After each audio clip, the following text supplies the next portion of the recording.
You're going down. Peggy, do you like Gilmore Girls? Blink once if you don't like Gilmore Girls.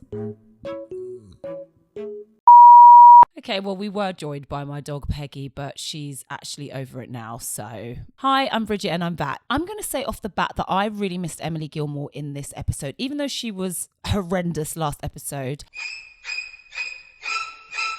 I am going to become an Emily Gilmore apologist. I can feel it in my bones. If you're out on the road. The Gilmores held a séance. A Friday night dinner. Emily Gilmore was pushing Rory and Richard to become golf buddies. Richard and Rory bonded over golf and gossip. Lorelai was jealous about the golfing and the gossiping and the fact that the parents preferred Rory over her. Or it could have been that Rory was becoming more and more like her parents, which was causing her to spiral. There was a twin wedding at the inn and they got hitched without a hitch. And Lorelai was left feeling lonely and sad. And that's what you missed. Gilmore Girls. Okay, let's get into the episode. If you hear a dog snuffling, do not worry. That is her living her best life. So Lorelai and Rory go shopping for school supplies. And even the extra in this scene was enamoured by the Gilmore Girls. Look at the way he is straining his neck to look at them. Anyway, they get the school supplies for Chilton. And why so many bags, Rory? This is not a boarding school. I am confusion. So in class, Rory is super excited to get her results from her paper back. And she's all like, Paris gets a good grade. The other girl, still haven't worked out her name, the blonde one, she gets a good grade. And Rory gets a D. Honestly, me coded, me waiting to hear back from an audition that I thought I absolutely killed, only to hear that I didn't get the job. Side note, the teacher's jumper is so nice. I was like, oh, Paris is, she's so bad. She's so bad. You know I got a B. A B's not bad. Oh, not at all. Respectable even. I'd be proud. A D, however, that would be cause for concern. I still love her so much. Look, Rory, I get it. When I was about 8 or 9, my school thought I was some sort of child prodigy because I was advanced in my reading. I just liked reading. Anyway, they made out that I was going to be this genius. Somebody lied to her several times. Cut to high school when everybody else catches up and I'm just slightly above average. Hence, I ended up becoming an artist. It happens. Paris and her friends are so savage. Yeah, I can't really give them a pass for this one. Paris, I'm begging you to reel it back. Anyway, on the upside, Tristan still fancies Rory, but she's really not having any of it. He is hella annoying. I guess I can see in some sort of parallel universe how at that age you might have thought somebody like that was attractive, but honestly, that could never be me. I was the kind of girl that would go for the geeky guy who I assumed was going to get a really good job and would be able to afford to keep me in What's It and Dr. Martin boots. But that's just me. Meanwhile, back at the inn, now I have forgotten to mention this harpist. This harpist has been in every single episode thus far, and I just keep forgetting to mention her because I didn't really catch her name. She gives Michelle a run for his money by being rude, obnoxious, sarcastic at every opportunity. But this line... You imbecile! Back off, Chevalier. You're stupid, blind, and clumsy. Well, at least I'm not French. Hey, what's going on? A bit of casual xenophobia for your afternoon, I guess. It is mad the things you could get away with saying in the 90s and the noughties. So Lorelai and Suki are waiting for a review from a restaurant critic. So they get the review and on balance, he absolutely loves Suki's food. But Suki is not happy with that. We'll come back to that. Back at the Gilmore house, Rory is trying really hard to study for her upcoming test because she's already got a D on her paper. So she's like, nah, I cannot go down like this. I really need to make it up. And for some reason, Lorelai is being a pest. Let's get ice cream. I'm bored.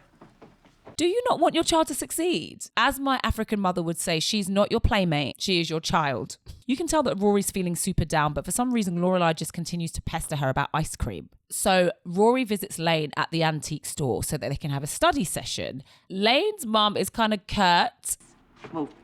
She basically removes them from every single table. She's a businesswoman trying to get her money up. So, I appreciate the hustle. So Lane tells Rory that stalker boy, Dean, I'm assuming it's him, has been asking about her at school. Of course he was. To be honest, I'm surprised he's even asking about her and he isn't just waiting underneath one of these tables, just staking her out. Anyway, Lane's mum kicks them out of the shop. Okay, let's just talk fashion for one hot second. Lorelai ate with this outfit. The color, the shape of the shirt, the skirt, the way the shirt's tucked in, the amount of buttons that are undone, she really cleared. And okay, Suki with the bandana and the plaits. Okay, R&B. Oh, Jackson's back. Look, now I love dungarees, absolutely love them, can't get enough of them, think they're great. But, and I hope I don't offend anyone, there are very few men who can pull off wearing dungarees without looking like an overgrown baby. And unfortunately for Jackson, he is not one of those few men. Anyway, Lorelai is up to her old tricks and she's going on and on about herself, quelle surprise, even though she has eyes in her head and she can see that Suki is obviously upset or depressed about something. Finally, she notices and she asks Suki, what's up? What's up, girl? She doesn't say it like that, but... And it turns out that Suki is depressed because the restaurant critic called her risotto fine. And she feels fine is a crappy word. She may be overreacting, but I have to say, I hard relate to this. Perhaps that's toxic. Let me explain. Aretha Franklin did an interview where she was asked about loads of different famous singers. I'm just going to insert a clip here. So when I say the name Adele, what comes to mind? Just Young one word. singer, good singer. Alicia Keys. Young performer, good writer, producer. Taylor Swift.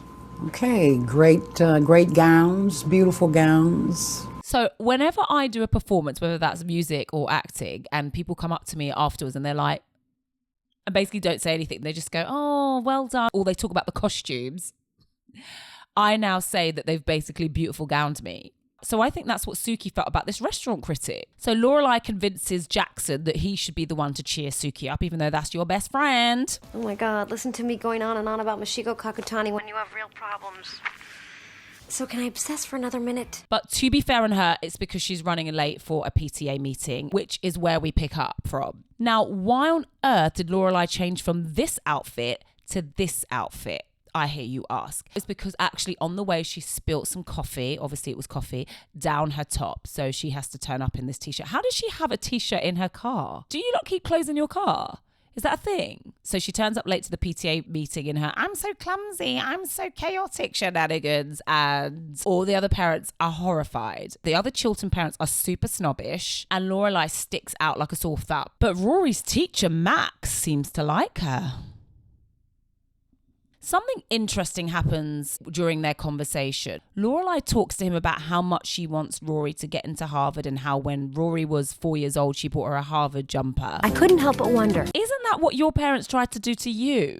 It's giving projection and it is a lot of pressure to put on a child. Also, sharing intimate information about your child to her new teacher is boundary crossing. So then Max tells Lorelai that Rory got a D on her test, which is information that can be shared because at the end of the day, he's her teacher and that's her mum. But anyway, the penny finally drops. So Lorelai decides to head back to Rory and actually, parent.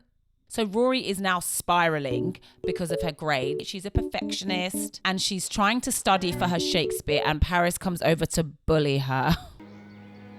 You're going down.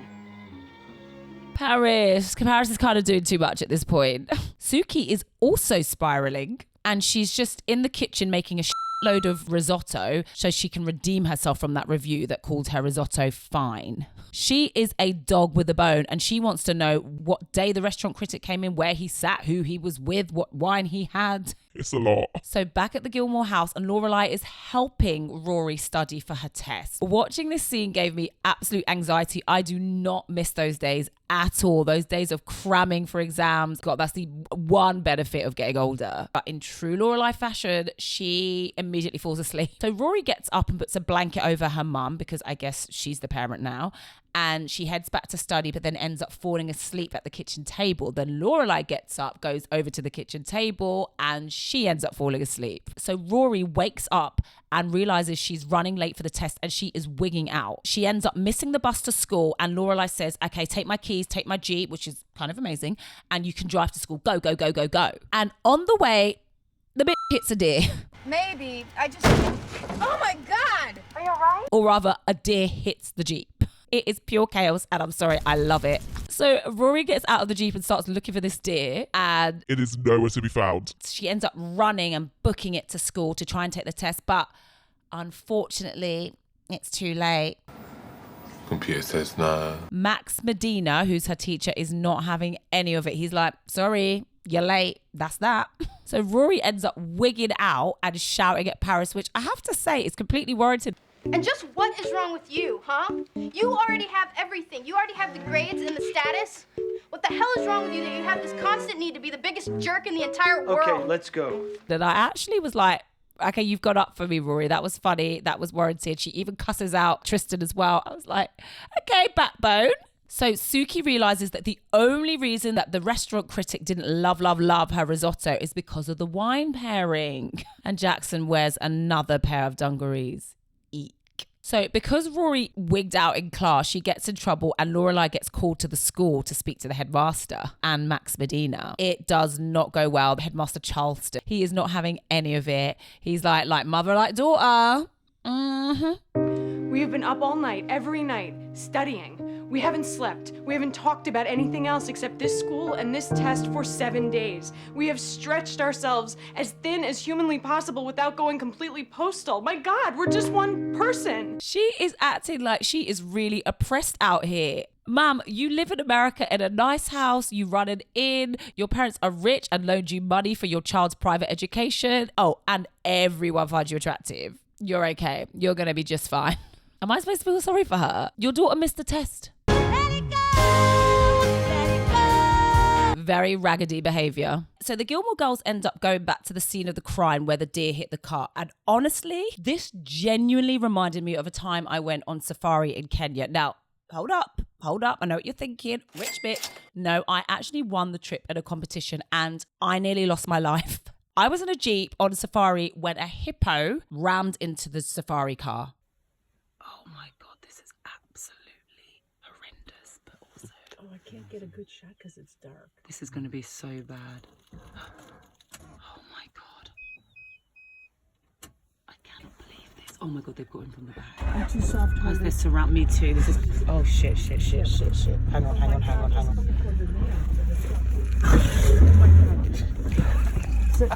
Move. The fact that I'm here to tell the tale is a miracle. I am truly God's favourite. But what I will say is now I feel like I have an affinity with the Gilmore Girls because of this experience. And I'm going to have to continue to watch it, I guess. So Suki decides to be a Stalker? What is it with the lack of boundaries in Stars Hollow? Suki tracks down the restaurant critic's home, his safe haven, the place where he lays his head. And she turns up there with her risotto and a wine pairing and stands on his doorstep until he takes the risotto. Anyway, the producers really said, we can't afford another actor. They do not show this man. Sorry to this man. I'm sure they did it to keep an air of mystery about him, and it is actually quite funny. So Rory gets out of the Jeep to try and find the deer and make sure that it's okay. And Lorelai lets Rory know that if Chilton's too hard for her, it's absolutely fine. She can quit it. She can go back to the school in Stars Hollow because she acknowledges that she has perhaps been projecting her own desires onto Rory, which I very much respect. But Rory says she actually does want to go to Harvard, and this is actually her own dream. And it's it's a cute moment. It's a cute moment. Max Medina calls the Gilmore Girls' house and leaves a voicemail. In the voicemail, he says that Rory can actually make up the work that she missed on the test by doing some extra credit work. Fine. Although that could have waited till school. He also takes the opportunity to flirt with Lorelai. And if your mother's listening, Lorelai, it was a pleasure encountering you. I hope it happens again. Anyway, see you in class. Do people have no shame anymore? Like, let's bring back shame. Shame. Because why are you doing this on the house phone? So if Rory hears that, is that okay? Also, I'm going to be absolutely so for real. I'm kind of jealous because I think Max Medina is super cute and I don't understand like why he doesn't fancy me. I know I'm not in it, but I'm just annoyed that he fancies Lorelai. Everyone fancies Lorelai. She already has all these other people. Why does she have to have this guy as well? Yeah, I said it. Anyway, Lorelai seems pleased about it and I don't blame her because he's cute. And that's the end of this episode. Rory found her voice, so she goes up a bit. Paris was behaving demonically, so she has to come down a little bit. Lorelai started off as very, very annoying, but by the end she redeemed herself by acknowledging her own projections for Rory. And Suki was embarrassing, and I absolutely hated Jackson's wardrobe. I enjoyed this episode. As I said before, I love seeing Rory at Chilton. Those are my favourite scenes. I've never seen Gossip Girl before either, so I've heard it's awful. So I'm going to try and review that as well next week, potentially. If not, Gilmore Girls will be back again on Sunday. Can't wait to see what the residents of Stars Hollow get up to next week. Okay, bye. If you've got nothing to do, watch my Gilmore Girls review. Subscribe.